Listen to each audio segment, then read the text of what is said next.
All right, let's check this video from whatever pod out.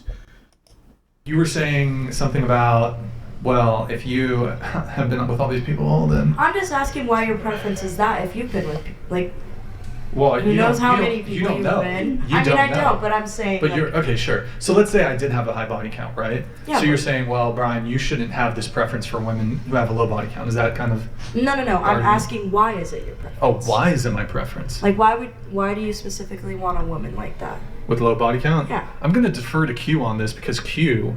Oh, okay. Because all the research indicates that there are gender differences between our sexual behavior. That's why we're sexually dimorphic. First of all, you have paternity uncertainty, which is women who sleep around. There's less likelihood of them knowing who the father of their child is. And to a man, the ultimate disrespect is him raising a child that's not his. He's investing in resources to help the next man's offspring. That's extremely detrimental to his genetic legacy. The second thing is women, like I said, experience a lot more sexual regret. Women come with a lot more emotional baggage. They sleep with guys, they rack their bodies. I don't know if you guys just seen Brittany Renner, but Brittany Renner just said she had 35 bodies. When she said she had 35 bodies, she said a lot of them, half of them were one night stands. And she said she wished they hadn't have been that way. So that tells you right there that a lot of times when women sleep with a man, they want that man to like them. They want something out of that man. Mm-hmm. So if you don't get it, you become bitter. You may regret it. It may affect you emotionally. It may damage you emotionally. That's another thing. So you carry that into the next relationship. I think that is the biggest thing. The whole paternity thing, that's terrible. That is absolutely disgusting. You can prove it with DNA testing, which I believe we should have that automatically. But one of the things people always ignore is how dealing with people and dealing with a large amount of people will affect you mentally.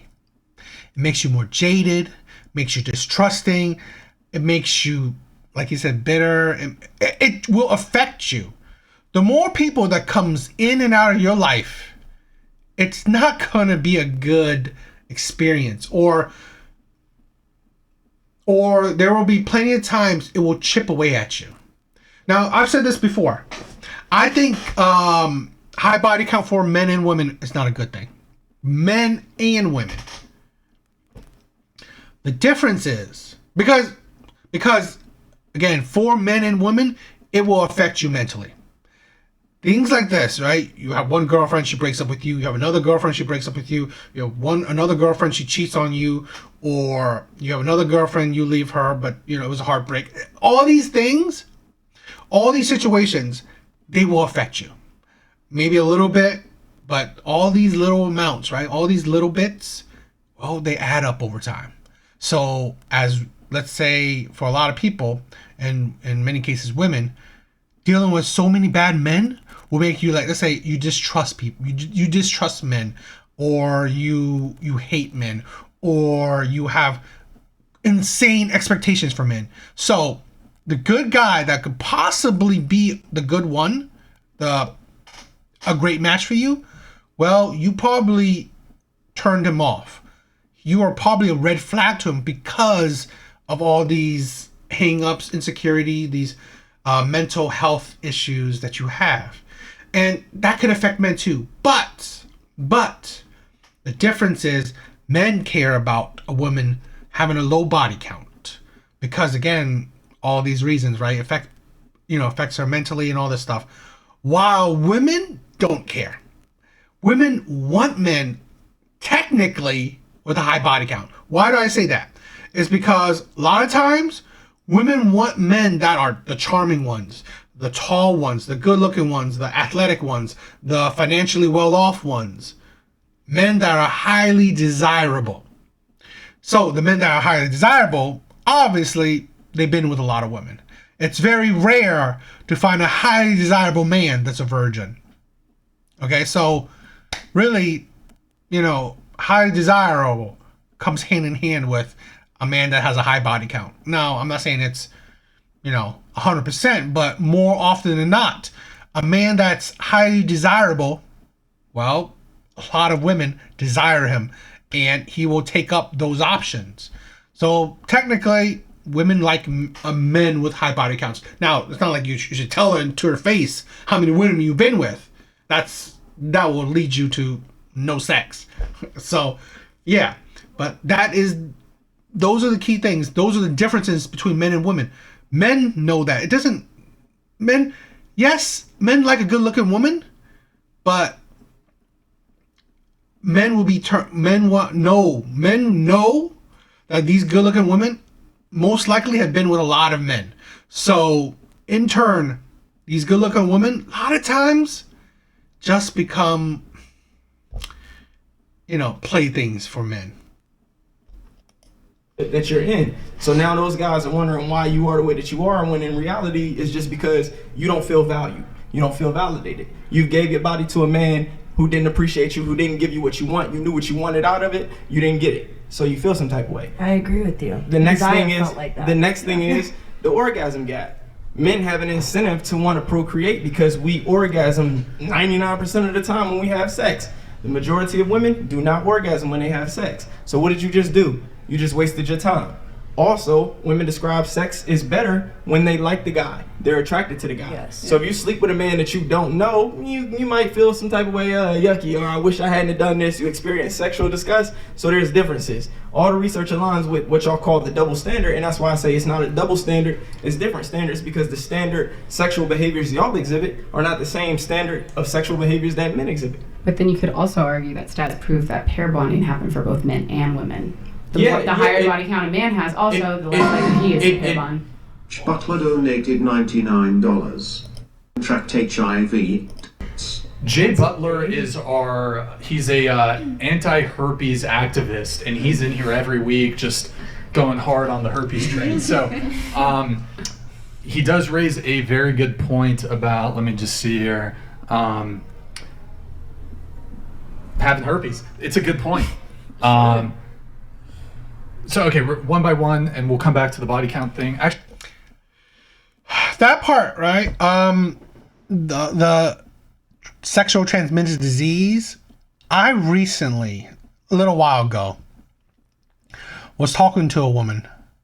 I guess just talking stage, one date, something like that. And then I found out she had a sexual transmitted disease. It was, and because she had a wild pass, insanely wild pass, that was a really turn off. That made me not really talk to her, not really entertain her seriously. I thought she was a nice girl, which is it was sad. She looked like your typical geek.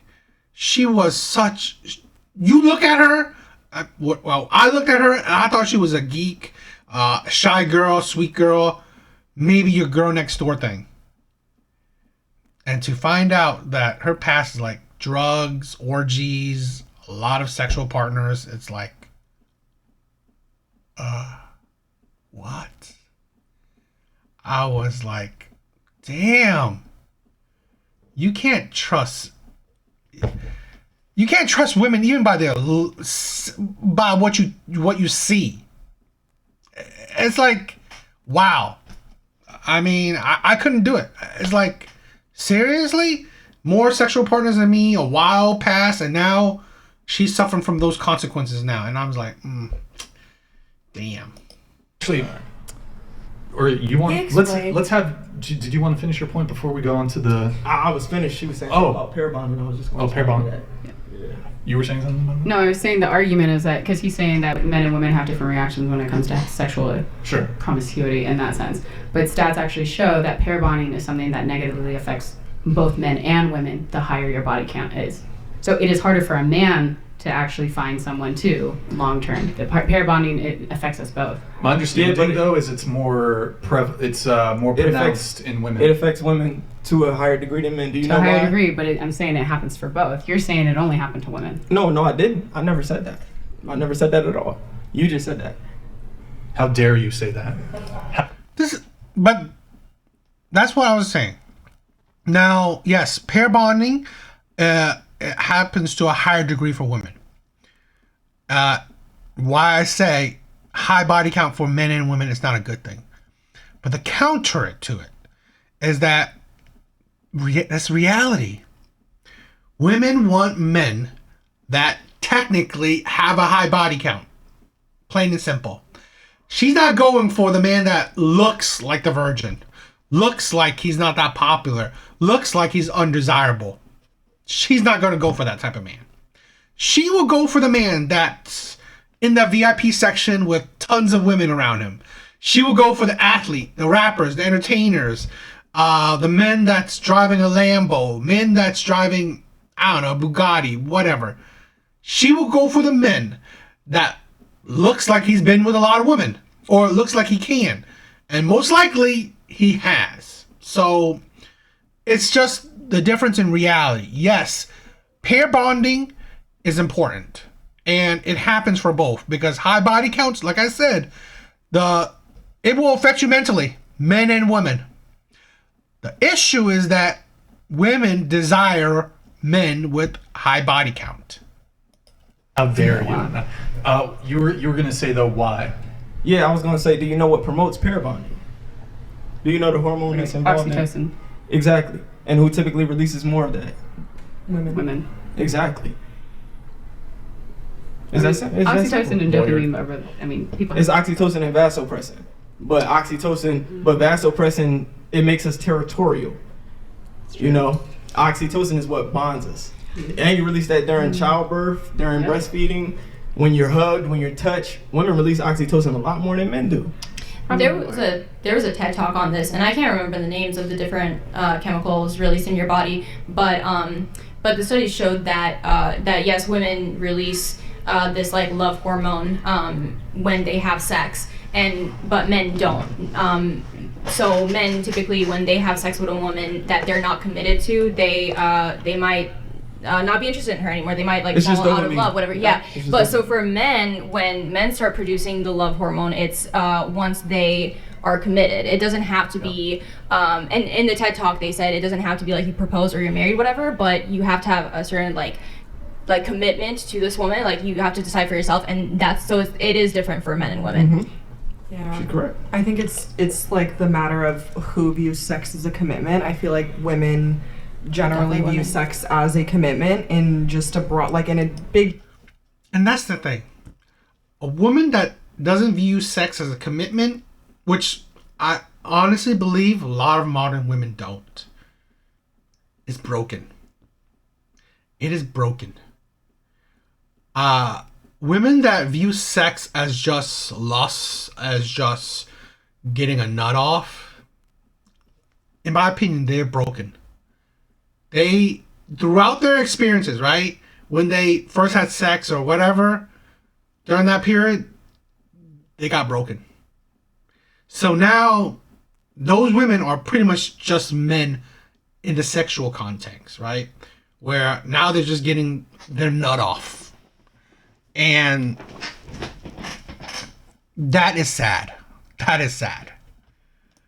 Generalization, a lot of women think like if I have sex with a man, like subconsciously you think he's gonna date you, he's gonna want to take you seriously, but for men it's actually the exact opposite. Like you could argue, like she said, men don't release vasopressin until they start like carrying out like tasks and duties for a woman. Like once they start accomplishing things for her, then they'll release that love hormone. But if they're just having sex with a woman, it's never gonna come like that because they're just not wired that way. But that's why men have more casual sex and women, I would argue, don't have as much casual sex because for women it's not casual. Like we attach way more feeling to it. So like Because you run the risk of getting pregnant at the foundation.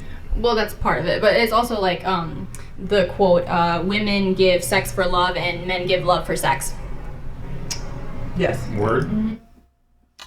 Yeah, I mean, interesting. And that's the thing, like, a lot of women seem to not understand.